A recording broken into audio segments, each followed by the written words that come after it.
اس کی پیشانی کشادہ اور نورانی ہوگی، اس کا رنگ گندمی ہوگا، اس کی ناک ستواں خوبصورت ہوگی، اس کے چہرے پر تل کا نشان ہوگا، اور جسم ان کا ہلکا ہوگا، ہلکا بھاری جسم نہیں ہوگا، قد درمیانہ۔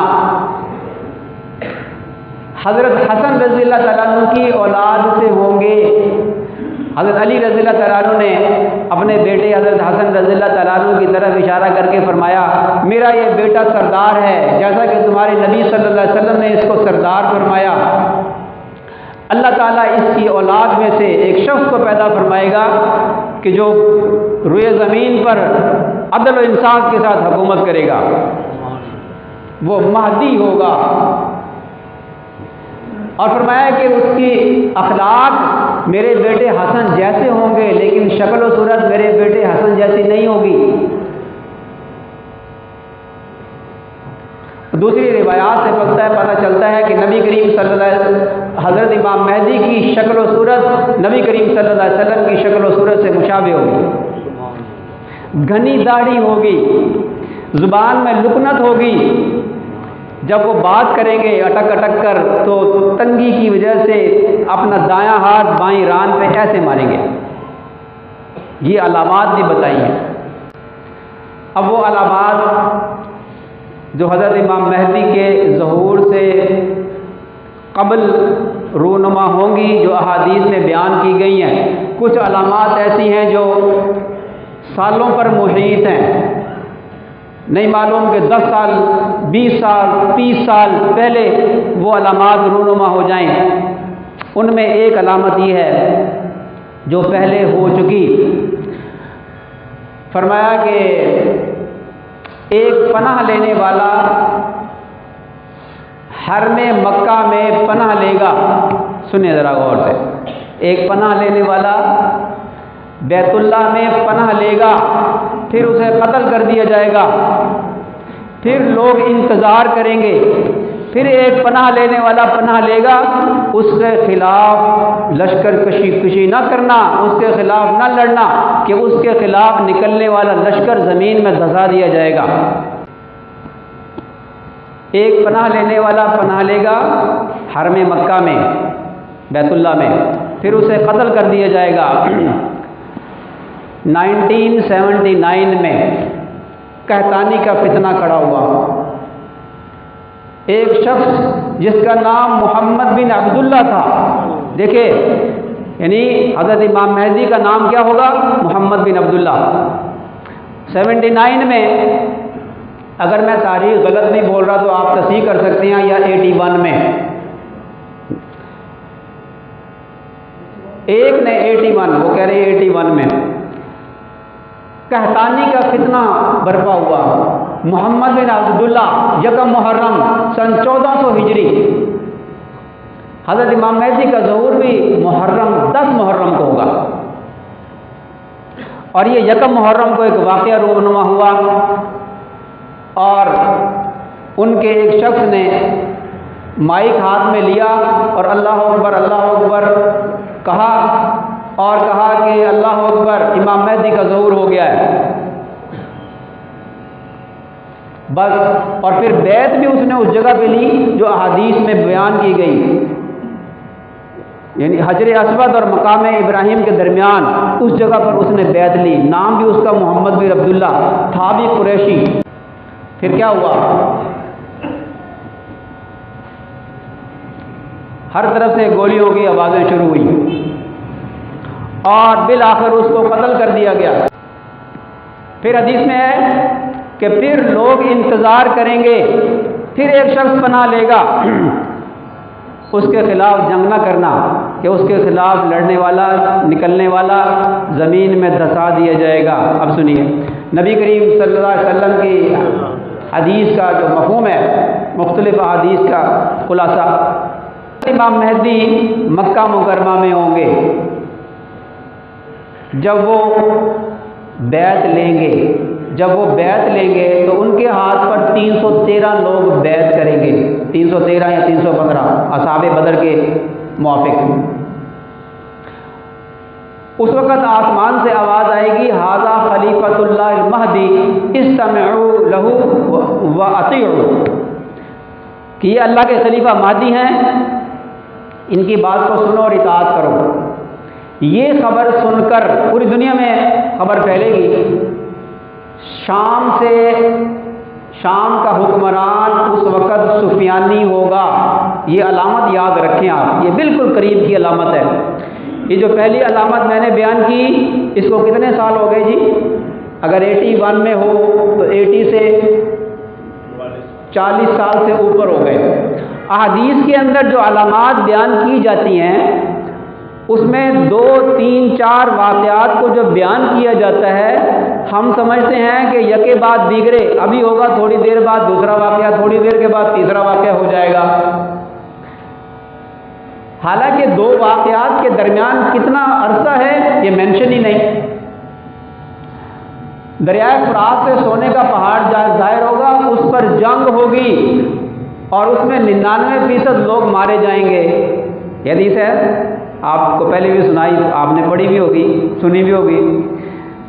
دریائے فرات جو ترکی سے نکلتا ہے، عراق تک آتا ہے، ترکی کی سائڈ پر 2-3 سال پہلے سونے کا پہاڑ ظاہر ہو چکا، ایک حصہ پورا ہو گیا، اب اس پر جنگ ہوگی۔ وہ کب ہوگی یہ اللہ کے علم میں۔ بیت المقدس کی آبادی مدینہ کی ویرانی کا پیش خیمہ ہوگی، مدینہ کی ویرانی بہت بڑی جنگ کا پیش خیمہ ہوگی۔ بہت بڑی جنگ کا ہونا استنبول کے فتح ہونے کی علامت ہوگی، اور استنبول کا فتح ہونا خروج دجال کی علامت ہوگی۔ اب یہ کتنے واقعات بیان کیے ہیں۔ بیت المقدس کی آبادی ہو چکی، مدینہ کی ویرانی کی اب باری ہے۔ میں ان باتوں کو جو آپ کو خدا نہ خواستہ کوئی مایوس کر دیں، میں کوشش کرتا ہوں میں انہیں بیان نہ کروں، لیکن حقیقت ہے کہ حضرت امام مہدی کے ظہور سے پہلے یہود و نصارہ ہمارے عرب ممالک کے اوپر غالب آ جائیں گے۔ اسی غلبے کو چھڑانے کے لیے یہاں سے لشکر جائے گا، ہماری طرف سے لشکر جائے گا، اس میں حضرت مہدی ہوں گے، اور حضرت مہدی اپنے سارے عرب ممالک کو واپس چھڑوائیں گے، بہت بڑی جنگ ہوگی۔ لیکن یہ حقیقت ہے کہ حضرت امام مہدی کا ظہور اس وقت ہوگا جب یہود و نصارہ ہمارے عرب ممالک کے اوپر قابض ہو جائیں گے۔ اگر قابض ہونے کا یہی مطلب ہے کہ جو آج کل ہے، اور ہم دیکھ رہے ہیں کہ ہر ملک ان کے زیر تابع ہے، اگر ان کے غالب آنے کا یہی مطلب ہے جو ہم دیکھ رہے ہیں کہ عرب ممالک اور دوسرے اسلامی ممالک انہی کے زیر نگی ہیں، انہی کے اشارے پر حکومتیں چل رہی ہیں، تو پھر تو حضرت امام مہدی کا ظہور بہت قریب ہے۔ ایک علامت پوری ہو چکی، دوسری علامت شام میں سفیانی کا خروج ہوگا۔ شام کی موجودہ حکومت کا تختہ الٹ جائے گا۔ اگر زمانہ قریب میں یہ علامتیں ہونی ہیں تو ایک سفیانی جس کی ننیال بنو کلب میں ہوگی، اور بنو کلب کے بہت کثیر لوگ، تعداد میں لوگ اس کے حامی ہوں گے۔ یہ اندر علاقہ ہے اردن، وہاں کا رہنے والا ہوگا، وہاں ان کی پیدائش اس کی ہوگی، اور یہ شام کو فتح کرے گا اور پھر یہ عراق میں داخل ہوگا، پھر یہ عراق پر قابض ہوگا۔ شروع میں بہت نیک صالح بن کر آئے گا، لوگ اس کے گرویدہ ہو جائیں گے، مسلمانوں کا ہیرو بن کر آئے گا، پھر اس کی ارتدادی سرگرمیاں شروع ہو جائیں گی۔ وہ حرام کو حلال کر لے گا، مسجد میں ممبر پر بیٹھ کر عورت کو اپنی گود میں بٹھائے گا، وہ قتل و غارت اتنی کرے گا، اتنا ظلم کرے گا کہ حاملہ عورتوں کے پیٹ چاک کر کے بچوں کو نیزے پر چڑھائے گا۔ وہ مسجد کے ممبر پر بیٹھ کر شراب نوشی کرے گا، اس کے خلاف بولنے والے کو قتل کر دے گا۔ اس کی حکومت ایک روایت کے مطابق 27 مہینے ہوگی اور ایک روایت کے مطابق 9 مہینے ہوگی۔ اس کے دور میں حضرت امام مہدی کا ظہور ہوگا۔ یہ حضرت امام مہدی کے خلاف لشکر بھیجے گا جو مقام بیدا پر زمین میں دھسا دیا جائے گا۔ جب حضرت امام مہدی مسند مہدیانہ پر جلوہ افروز ہوں گے تو یہ ایک لشکر بھیجے گا جو مدینہ منورہ سے مکہ مکرمہ کی طرف جب بڑھے گا تو وہاں ایک مقام ہے، ایک میدان ہے جس کو بیدا کہتے ہیں، وہاں پر پورا لشکر زمین میں دھس جائے گا، 2 شخص بچیں گے، ایک سفیانی کو جا کر خبر کرے گا اور ایک حضرت امام مہدی کو جا کر بتائے گا۔ یہ خبر پوری دنیا میں پھیل جائے گی۔ جب یہ خبر دنیا میں پھیلے گی، یہ بہت بڑی علامت ہے حضرت امام مہدی کے ظہور کی۔ پھر دنیا بھر سے شام کے اور عراق کے ابدال اور بزرگ لوگ، علماء اور یہاں مشرق کی فوجیں وہ حضرت امام مہدی کی مدد کے لیے روانہ ہو جائیں گے۔ مجھے آپ کو علامات بتانی ہیں کہ جن علامات کو آپ مد نظر رکھیں گے تو سمجھ سکیں گے کہ اب حضرت امام مہدی کا ظہور ہونے والا ہے۔ بہت ساری علامات ہیں جو ابھی پوری نہیں ہوئی، ہم جلد باز ہیں۔ اللہ کرے کہ 1-2 سالوں میں یہ علامات پوری ہو جائیں۔ ہم سب چاہتے ہیں کہ اسلام کا بول بالا ہو پوری دنیا میں، لیکن جو حدیث میں علامات بتائی ہیں وہ تو پوری ہونی ہے نا جی۔ تو